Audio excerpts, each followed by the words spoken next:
This happened to me a few days ago. My parents were out of town and I was getting ready to go out when my friend called me telling me to come and meet up with him. I left to go get him but forgot to lock the door. This turned out to be the most stupidest thing I have ever done. It didn't take me long to get my friend, as he only lives a few blocks away and I walked down the street to go get him. When we finally got back to the house is when I realized I forgot to lock the door. We made a few jokes about it, but never really thought much of it. We went upstairs to hang out and play some video games. About half an hour later, just before we were about to head out, I was in the bathroom when I heard what sounded like footsteps upstairs. I told my friend, who didn't believe me, and he laughed at me and made jokes and said I was crazy. I, on the other hand, wasn't really laughing. I tried to shrug it off, but when we were leaving, I heard a loud thud come from upstairs. My friend heard the thud as well, and we both looked at each other before both agreeing to go have a look. We walked upstairs, trying to sound intimidating and strong, but we both were pretty scared. When we opened the door to the upstairs, we examined the whole room, but found nothing. We both just agreed that it must have been the house making noises, because it is quite an old building. We went to a friend's party, and after a few hours of fun and some drinks, I came back home around 2 o'clock in the morning. I got into bed, but I could still hear something in the house. I told myself it was my mind playing tricks on me, considering I was tired and really drunk. I then fell asleep pretty quickly. About an hour later, I woke up to what sounded like a lamp falling over. I sat up, and it took my eyes a while to get adjusted to the room since it was very dark and I had just woken up. When my eyes finally adjusted, I still couldn't see anything. I did notice, however, that my bedroom door was open, but I couldn't remember if I closed it or not. I reached down to the floor to grab my phone, when instead I was met with something so horrifyingly different. A hand grabbed my arm, and all I heard was a voice saying, "You're mine now." I screamed at the top of my lungs and grabbed my key and dug it into his hand. He screamed in pain, and I used that opportunity to get up and run.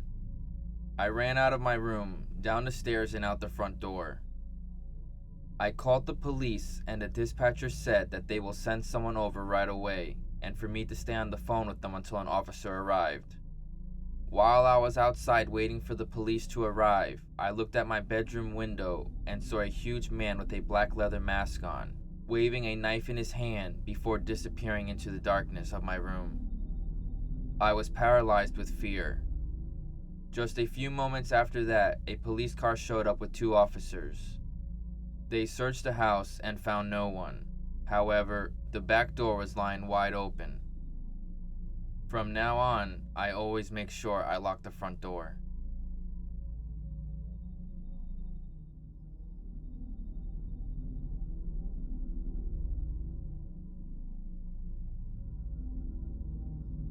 This happened a few years ago to me when I was still living in my childhood home down in California.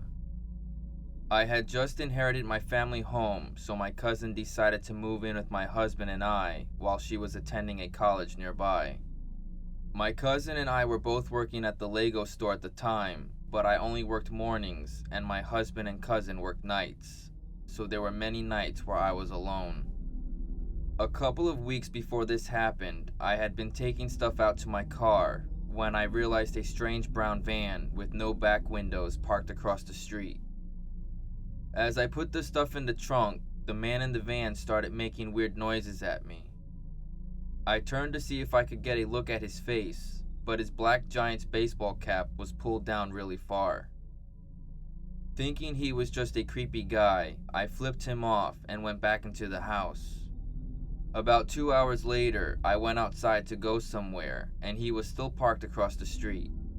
Not thinking anything of it, I hopped in my car and headed to my friend's house.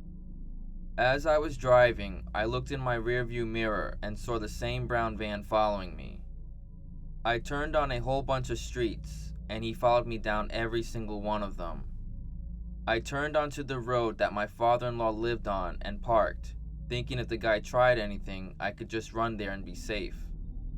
When I pulled over in front of my father-in-law's house, the van slowly drove by. I looked into the van and the man put his hand into a gun position and pointed it at me. After that, he hauled ass and drove off. Now, I had always been a little leery of staying home alone. My house had always given me the creeps because of how poorly lit it was. When I was alone at night, I usually just stayed in the kitchen because of how bright it was. I was watching a TV show on my computer when all of a sudden I heard a banging on the front door and the handle jiggling. It startled me for a moment until I looked at the time and saw it was around 10 p.m. and knew my cousin was going to be coming home from work about that time. I got up and opened the door, but nobody was on the porch.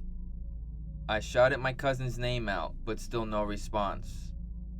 I called my cousin's cell phone, and immediately she responded and said she was on her way home from work. Before I could say anything to her, there were 3 extremely loud bangs on the door that connected the kitchen and the garage, and the knob was shaken violently. I slammed the front door closed, locked and chained it, and ran for my room. My aunt called me while my cousin called the police, and I stayed under a blanket until my cousin arrived. When she came and got me, I was led outside to talk to the police. I was trying to explain what had happened, but the officers along the side of my house were distracting me. I walked over to where they were, but one of the police officers held me back. They opened the gate and saw that the door to my garage, which we always leave locked, was wide open. All of the officers in the area pulled out their guns and went into the garage, but nobody was in there. Afterwards, the police told me it was probably just some kids messing around, but if I ever get scared at home, to just call them and they'll send someone out. About a week later, I was watching something in my living room with my cousin and my husband. As I was passing by the window next to the front door, I realized there was a guy wearing the same baseball cap as the guy in the van standing outside on the sidewalk. When he noticed me watching, he immediately locked eyes with me and slowly gave me the creepiest smile I had ever seen. I turned and yelled for my husband to go out there, but when I turned around, he was gone. I will say though that the baseball cap in question is really generic, and a lot of Giants fans wear it, so I can't say it was the same exact guy, but it felt like it was. 3 days after that, I was home alone at night again. I was on edge, but I was trying to ignore it, telling myself that I was going to be okay. I was baking cookies in the kitchen when I thought I heard a knock at my sliding glass door. My whole body tensed up and I slowly turned towards the door. The lights in the backyard were off and the kitchen ones were on, so the glare on the window made it impossible to see if someone was outside.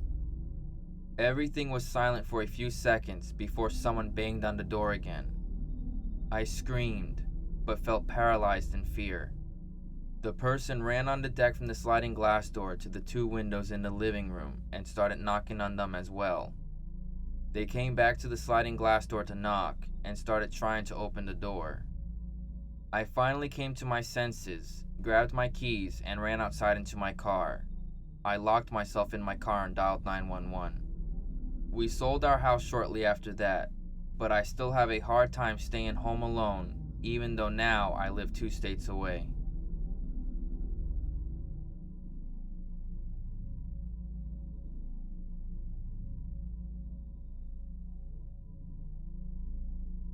It was the middle of summer, and my parents had left for the weekend to go to our house in Cape Cod.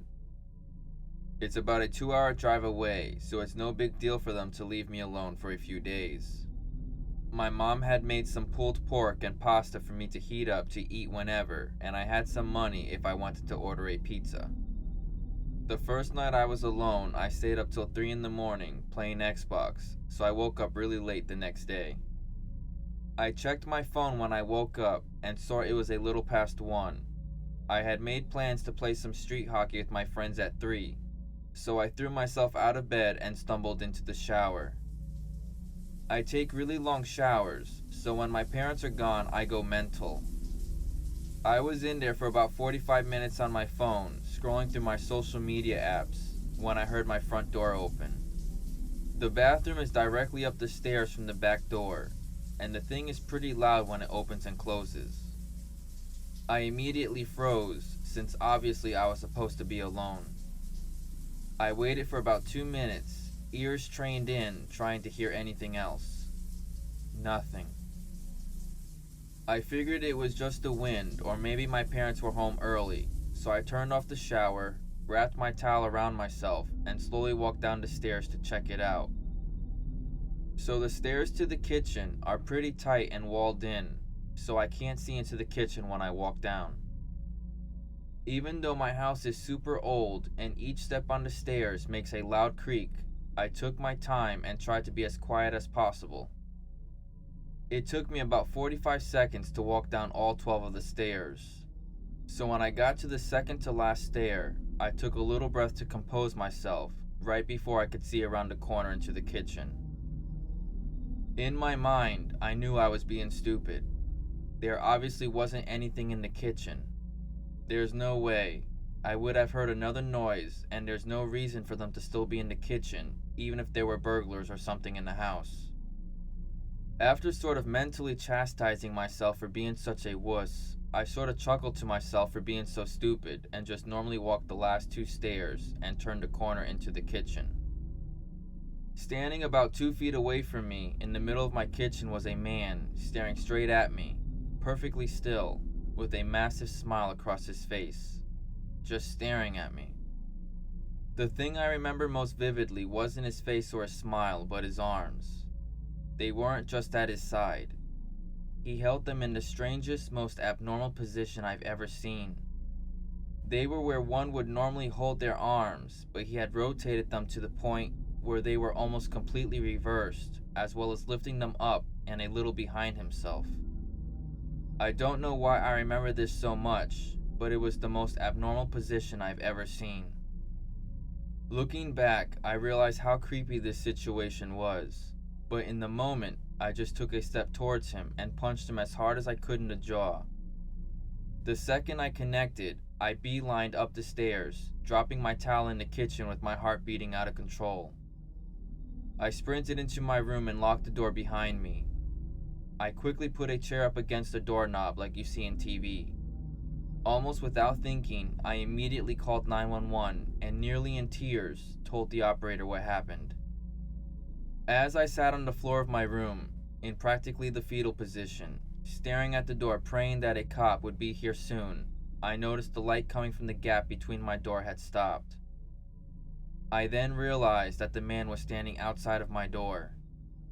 There's no words to describe the feeling I had.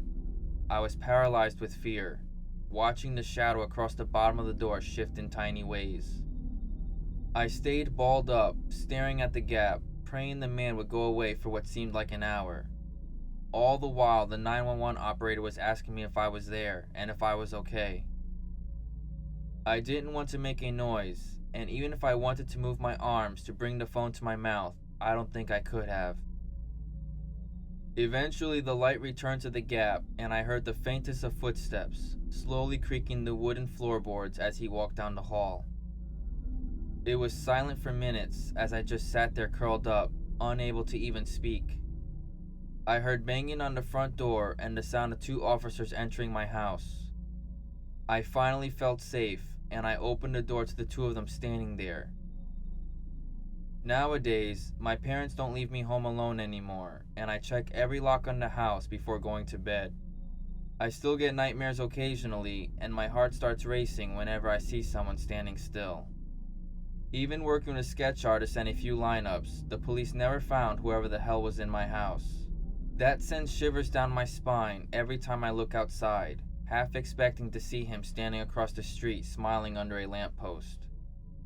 I have no idea what he wanted or who he was, but regardless, I hope I never see him again.